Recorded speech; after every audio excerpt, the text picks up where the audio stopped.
박인숙은 현관 앞에서 망설이고 있었다. 딸 세연의 전화를 받은 지 사흘째 되던 날이었다. 3년 만에 듣는 딸의 목소리는 예전보다 낮고 가라앉아 있었다. 엄마, 나 당분간 집에 가 있어도 될까요? 인숙은 그 말을 듣는 순간 가슴이 먹먹해졌다.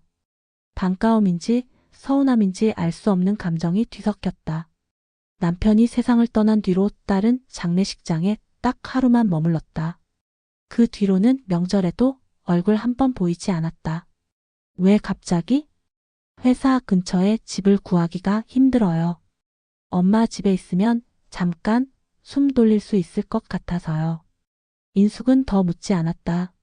어차피 물어봐도 딸은 대답하지 않을 게 분명했다.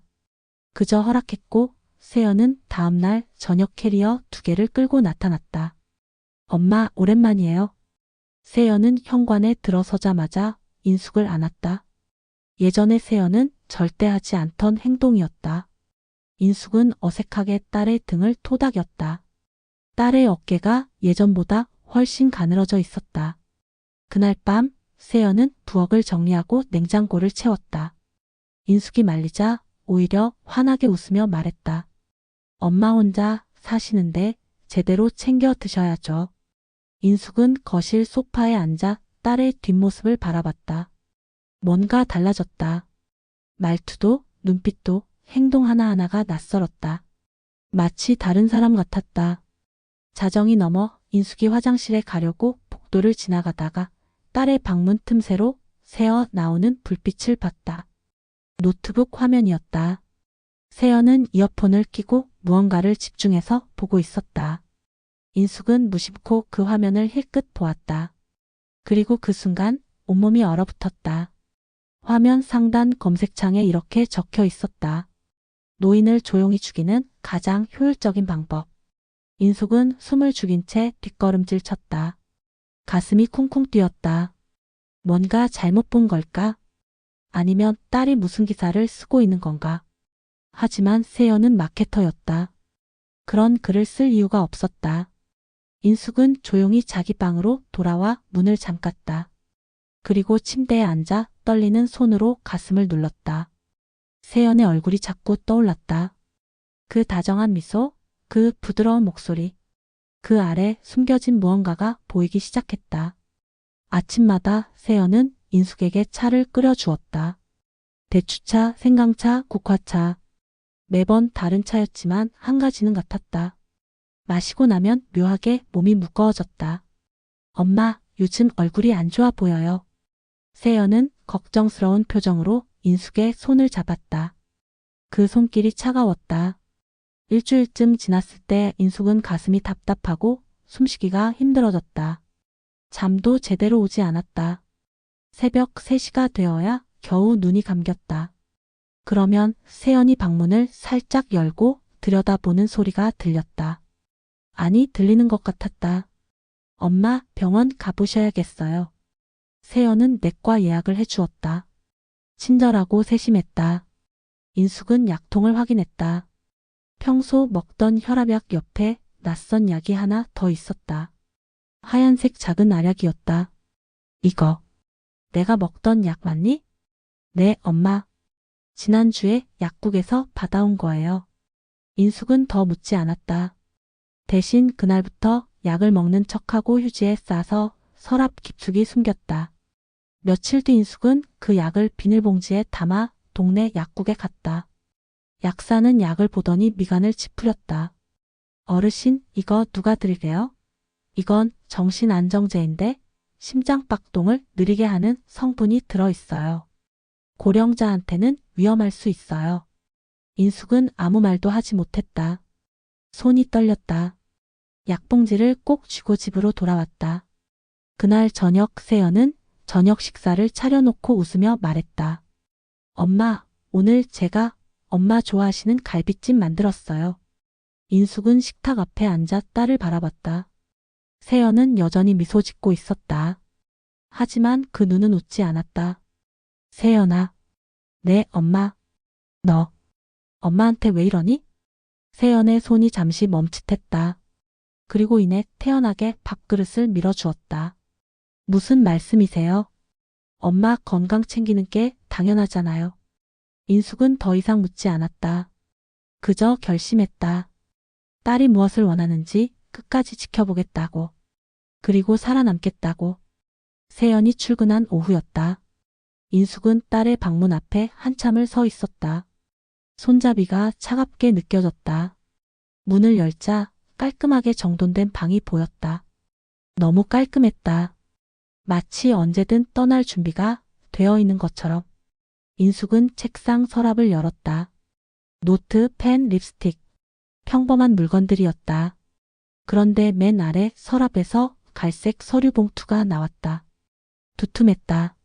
손이 떨렸지만 인숙은 봉투를 열었다. 첫 장은 자신의 집 등기부등본이었다. 빨간 줄이 그어진 부분에 시가 4억 추정이라고 적혀 있었다. 두 번째는 사망보험 청약서. 수익자는 강세연. 보험금은 1억. 세 번째 서류를 보는 순간 인숙은 주저앉을 뻔했다. 치매 진단을 받은 노인을 요양시설에 보내는 절차 안내서였다. 중요한 문장마다 형광펜이 칠해져 있었다. 법정 대리인 있으면 본인 동의 없이 입소 가능. 자산 관리 권한 이양 절차. 마지막 서류는 유언장 초안이었다. 인숙의 필체를 흉내낸 글씨체로 이렇게 적혀 있었다. 본인 박인숙은 모든 재산을 딸 강세연에게 상속한다. 인숙은 서류를 바닥에 떨어뜨렸다. 숨이 막혔다. 눈물이 났다. 분노보다 슬픔이 먼저 밀려왔다. 내가 너한테 뭘 그렇게 잘못했니? 인숙은 떨리는 손으로 서류들을 사진으로 찍었다.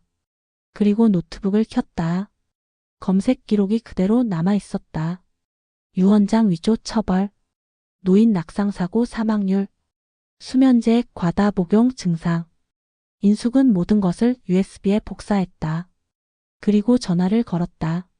자신이 가르쳤던 제자, 지금은 검사가 된 정민호에게. 선생님, 무슨 일이세요?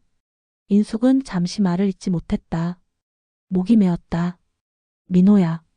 선생님 좀 도와줄래? 선생님 어디 아프세요? 무슨 일 있으세요? 아니, 그게 아니라. 인숙은 천천히 말했다. 선생님 딸이 선생님을 죽이려고 하는 것 같아. 전화기 너머로 긴 침묵이 흘렀다. 그리고 정민호의 단단한 목소리가 들려왔다. 선생님, 지금 당장 증거 확보하시고 안전한 곳으로 가세요. 제가 바로 갑니다.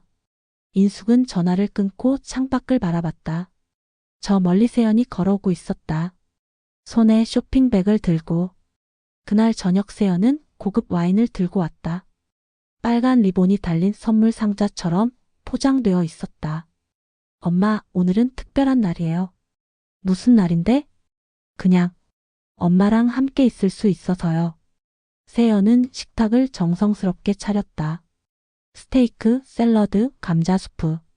그리고 와인 2잔. 촛불까지 켰다. 마치 마지막 만찬 같았다. 엄마, 앞으로는 제가 쭉 곁에 있을게요. 엄마 혼자 두지 않을게요. 인숙은 딸을 가만히 바라봤다. 그 눈빛에서 무언가를 읽으려 했다. 사랑인가, 집착인가, 아니면 계산인가? 세연아, 너 요즘 엄마 건강 많이 걱정하더라. 혹시 보험 같은 거 들었니? 세연의 손이 멈칫했다. 와인잔을 쥔 손에 힘이 들어갔다. 왜요? 그냥. 요즘 자식들이 부모 보험 많이 든다던데? 세연은 천천히 미소 지었다. 눈만 웃지 않는 그 특유의 미소였다. 엄마도 알잖아요. 세상은 준비된 사람 것이라는 거. 인숙은 고개를 끄덕였다. 그리고 자신의 와인잔을 들어 세연의 잔과 부딪혔다. 맞아. 준비된 사람 것이지. 둘은 동시에 와인을 마셨다. 세연은 자신의 잔을 비웠다. 인숙은 입만 적셨다. 식사가 끝날 무렵 세연이 갑자기 이마를 짚었다. 어지러워. 괜찮니? 세연은 대답하지 못했다. 눈동자가 풀렸다. 손이 떨리기 시작했다. 그리고 식탁에 엎어졌다. 인숙은 자리에서 일어나 딸을 내려다봤다. 차갑게. 엄마는 교사였단다. 세연아. 인숙은 세연의 와인잔을 들어 냄새를 맡았다. 은은한 아몬드 향이 났다. 너처럼 영리한 아이들 학교에서 많이 봤어. 그 아이들한테 내가 뭐라고 했는지 아니? 세연은 희미하게 눈을 떴다. 초점이 흐렸다. 가장 똑똑한 사람은 자기가 똑똑하다는 걸 들키지 않는 사람이라고. 인숙은 핸드폰을 꺼내 119를 눌렀다. 여보세요? 우리 딸이 쓰러졌어요. 약물 과다 복용 같아요. 네, 지금 바로 와주세요. 전화를 끊은 인숙은 다시 딸을 내려다봤다. 눈물이 흘렀다. 넌 엄마를 죽이려 했지만 엄마는 끝까지 널 살리고 싶구나. 멀리서 구급차 사이렌 소리가 들려왔다. 석 달이 지났다. 박인숙은 바닷가 근처 작은 집 현관에 서서 짐을 내려놓았다. 이삿짐은 많지 않았다. 옷가방 2개와 책상자 3개. 그리고 남편의 사진 1장. 여기가 좋네요, 선생님. 정민호가 집 안을 둘러보며 말했다. 인숙은 창문을 열었다. 바다 냄새가 밀려왔다. 고마워, 민호야.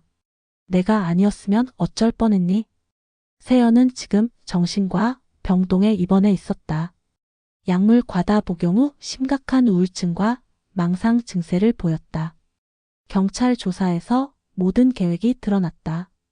보험금, 재산, 유언장 위조. 하지만 인숙은 고소하지 않았다. 선생님, 그래도 되는 겁니까? 저 사람이 선생님을 죽이려고 했는데. 인숙은 고개를 저었다.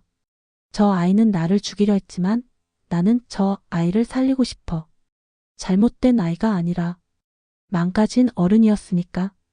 정민호는 더 말하지 않았다. 그저 인숙의 어깨를 토닥여줄 뿐이었다. 선생님은 정말 대단하세요. 아니야. 난 그냥 교사였을 뿐이야. 정민호가 떠난 후 인숙은 책상 앞에 앉았다. 일기장을 펼쳤다. 3페이지의 날짜를 적었다. 그리고 천천히 글을 썼다. 오늘부터 나는 새로운 삶을 산다. 누구의 엄마도 누구의 아내도 아닌 그냥 박인숙으로. 창밖으로 석양이 보였다. 자주색 노을이 바다를 물들이고 있었다. 인숙은 펜을 내려놓고 그 풍경을 한참 바라봤다. 내가 이 삶을 떠나기 전에 한 가지는 분명히 해두고 싶었다. 나는 누구의 유산도 아니며 누구의 부담도 아니다. 인숙은 자리에서 일어나 주전자에 물을 끓였다. 대추차를 우렸다. 이제는 누가 끓여준 차가 아닌 자신이 직접 끓인 차였다. 따뜻했다. 그날 밤 인숙은 바닷가를 걸었다. 파도 소리가 크게 들렸다. 발자국이 모래에 찍혔다가 파도에 지워졌다. 인숙은 그게 좋았다. 지나간 것은 지워지고 새로운 것이 새겨지는 것. 집으로 돌아오는 길에 핸드폰이 울렸다. 병원에서 온 문자였다. 보호자님, 환자 강세연 씨가 면회를 요청했습니다. 인숙은 한참을 그 문자를 바라봤다. 그리고 답장을 썼다. 조금만 기다려줘. 엄마도 준비가 필요해. 문자를 보내고 인숙은 핸드폰을 주머니에 넣었다. 그리고 하늘을 올려다봤다. 별이 많았다. 나는 내 삶의 유일한 증인이자 유일한 주인이다.